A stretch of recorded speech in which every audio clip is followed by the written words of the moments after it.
आज हम लोग देख रहे हैं क्लासिफिकेशन ऑफ क्रिस्टलाइन सॉलिड, यानी जो क्रिस्टलाइन सॉलिड है, जो क्रिस्टलीय ठोस है, उसके हम लोग प्रकार देखेंगे।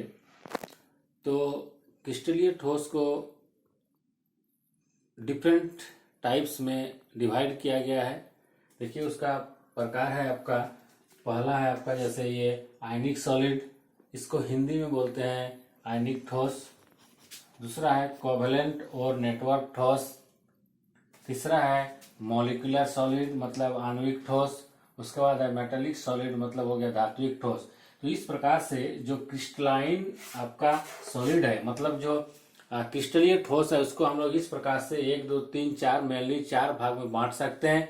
These are named as ionic solid, second is covalent और network solid, third is molecular solid and the last one is metallic solid. तो इस प्रकार से हम लोग इसको 4 भाग में बांट दिए हैं।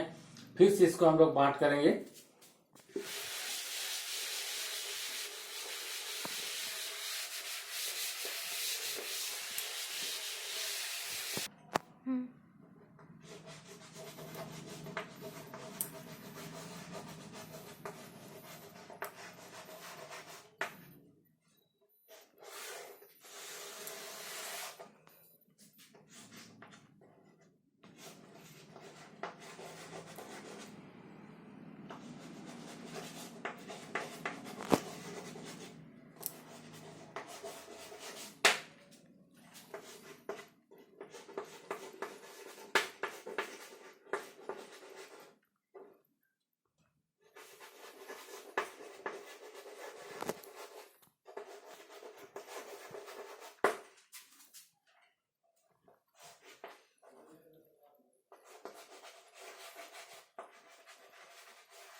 देखिए जो आपका मॉलिक्यूलर सॉलिड था, उस मॉलिक्यूलर सॉलिड या आणविक ठोस को हम लोग फिर से 3 प्रकार से उसको बांट सकते हैं। यानी मॉलिक्यूलर सॉलिड अगेन क्लास सब क्लासिफाइड इनटू 3 टाइप्स।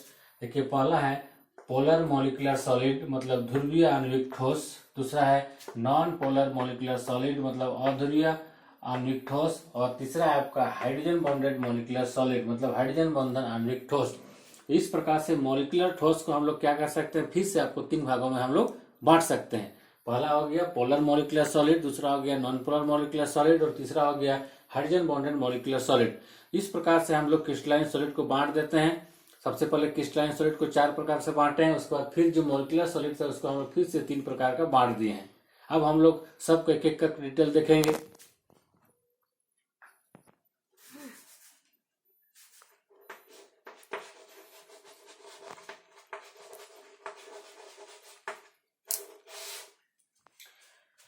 अभी हम लोग देख रहे हैं आयनिक सॉलिड मतलब आयनिक ठोस। देखिए जो आयनिक ठोस है, सबसे बड़ा खूबी है कि उसका जो कॉन्स्टिट्यूएंट पार्टिकल्स होता है, इसका जो कॉन्स्टिट्यूएंट पार्टिकल्स होता है वो होता है आयंस। यानी आयनिक ठोस में क्या होता है कि उसका जो कॉन्स्टिट्यूएंट पार्टिकल्स यानी जिससे मिलकर के आयनिक ठोस बना होता है वो होता है आपका आयंस। ये आयंस क्या होता है, 2 प्रकार का होता है। एक होता है केटायंस और दूसरा होता है एनायंस। यानी एक होता है पॉजिटिव चार्ज और दूसरा होता है नेगेटिव चार्ज। इस प्रकार से जो आपका आयनिक सॉलिड होता है वो आपको जिस कॉन्स्टिट्यूएंट पार्टिकल्स जिस अव्ययी कणों से मिल करके बना होता है उसको हम लोग क्या बोलते हैं, आयंस बोलते हैं। ये आयंस को 2 प्रकार से बांट सकते हैं। एक होता है केटायंस, दूसरा होता है एनायंस। यानी केटायंस को हम लोग धनावेश यानी प्लस चार्ज से डिनोट करते हैं और जो एनायंस होता है उसको हम लोग नेगेटिव चार्ज यानी माइनस से डिनोट कर सकते हैं। अब मान लिया जाए कि ये कोई एक आयनिक सॉलिड है, मान लेते हैं ये कोई एक आयनिक सॉलिड है। मान लेते हैं ये आपका NaCl का आयनिक सॉलिड है। तो ये NaCl जो है इस प्रकार से आयन से मिल करके बना होगा। वो आयंस क्या होगा, केटायंस और एनायंस होगा, प्लस और माइनस होगा। तो मान लेते हैं कि ये प्लस है, ये माइनस है, ये प्लस है, ये माइनस है, ये प्लस है, ये माइनस है। इस प्रकार से क्या होगा, plus minus plus minus plus minus से ये पूरा जो है NaCl का क्रिस्टल बना हुआ होगा।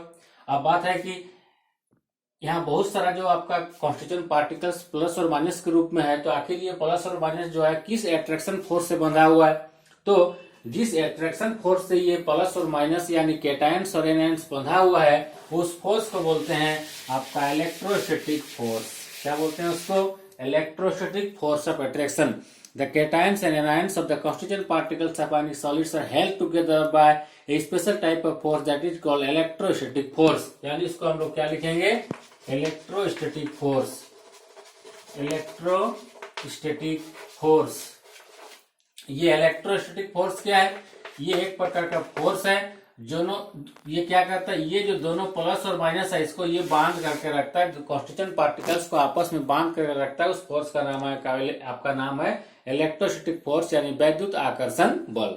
अब बात है कि जो आपका आयनिक सॉलिड्स है, जो आपका आयन से बंधा हुआ है इलेक्ट्रोस्टैटिक फोर्स ऑफ अट्रैक्शन से, तो ये जो इलेक्ट्रोस्टैटिक फोर्स ऑफ अट्रैक्शन होता है ये स्ट्रॉन्ग फोर्स के कैटेगरी में आता है। बहुत ही मजबूत आकर्षण बल है जिसके चलते जितना भी आयनिक सॉलिड्स होता है उसका मेल्टिंग पॉइंट, बॉइलिंग पॉइंट या जो भी इसका फिजिकल प्रॉपर्टीज है ये क्या होता है? बहुत हाई होता है।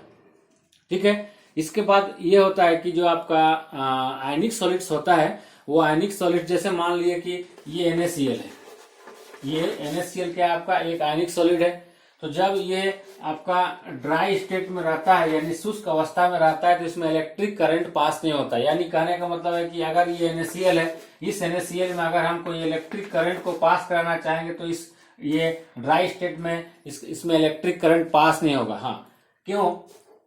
क्वेश्चन आता है कि हम ड्राई या NaCl में जब इलेक्ट्रिक करंट को पास कराते हैं तो इसमें इलेक्ट्रिक करंट पास नहीं होता। ऐसा क्यों? ऐसा इसलिए है कि जो NaCl है इसमें फ्री आयंस जो प्लस और माइनस रहता है, ये ड्राई स्टेट में फ्री आयंस इसका जो है नहीं रहता है। तो इसमें हमको इलेक्ट्रिक करंट पास कराने के लिए क्या करना पड़ेगा? इसको हमको या तो इसको मोल्टेन अवस्था में लाना पड़ेगा या इसको हमको क्या करना पड़ेगा? इसको पानी देना पड़ेगा और इसको हमको एक्वस फॉर्म में लाना पड़ेगा। यानी NaCl में अगर हम पानी मिला देंगे तो आपको क्या हो जाएगा? एक्वस सोल्यूशन NaCl हो जाएगा, यानी सोडियम क्लोराइड का जलीय घोल होगा। जलीय घोल में क्या होता है कि NaCl का जो Na प्लस और Cl माइनस के रूप में है, यानी ये जो NaCl में जो आपका Na प्लस और Cl माइनस ये दो प्रकार के जो केटायंस एनायंस है ये एक्वस फॉर्म में, या तो इसको जब गर्म करके पिघला देंगे तो मोल्टन स्टेट में आएगा। उस समय क्या होगा? इसका आयंस फ्री हो जाएगा और फ्री आयन जो है इलेक्ट्रिक करंट को कंडक्ट करने में मदद करेगा। लेकिन वही NaCl जब ड्राई स्टेट में या शुष्क अवस्था में रहता है तो उसमें किसी प्रकार का इलेक्ट्रिक करंट पास नहीं होता है। साथ में जो आपका आयनिक सॉलिड्स होता है, जैसे ये मान लीजिए आयनिक सॉलिड्स NaCl है, तो जो भी आयनिक सॉलिड्स होता है उसका नेचर होता है कि ये ब्रिटल होगा, यानी ये बहुत जल्दी टूट जाएगा। जैसे नमक को हम लोग हाथ में लेंगे तो ऐसे करके टच करेंगे तो वो टूट जाता है, तो ये क्या होता है? ब्रिटल नेचर का होता है। और ये इंसुलेटर होता है, इसमें किसी प्रकार का ड्राई स्टेट में कोई इलेक्ट्रिक करंट पास नहीं होता है। अब हम लोग का बारी है कि हम लोग कुछ एग्जांपल देखते हैं आयनिक सॉलिड्स में क्या क्या एग्जांपल है। जैसे देखिए आपका NaCl हो गया, CaCl हो गया, KCl हो गया, आपका MgCl2 हो गया, उसके बाद आपका NaF हो गया। ये सब जितना भी आप एग्जांपल देख रहे हैं सबका सब क्या ये आयनिक सॉलिड्स है। अब हम लोग देखते हैं ये जो NaCl है, इस NaCl का कोऑर्डिनेशन नंबर 6 होता है और ये CaCl सीजियम क्लोराइड में कोऑर्डिनेशन नंबर 8 होता है। यहाँ पर देखिए NaCl का कोऑर्डिनेशन नंबर 6 है। कहने का मतलब है इसमें जो Na प्लस है और Cl माइनस है, Na प्लस का भी कोऑर्डिनेशन नंबर 6 है और Cl माइनस का भी कोऑर्डिनेशन नंबर 6 है। कोऑर्डिनेशन नंबर का मतलब होता है कि अगर एक बार हम लोग प्लस चार्ज को सेंटर में रखेंगे तो ये माइनस चार्ज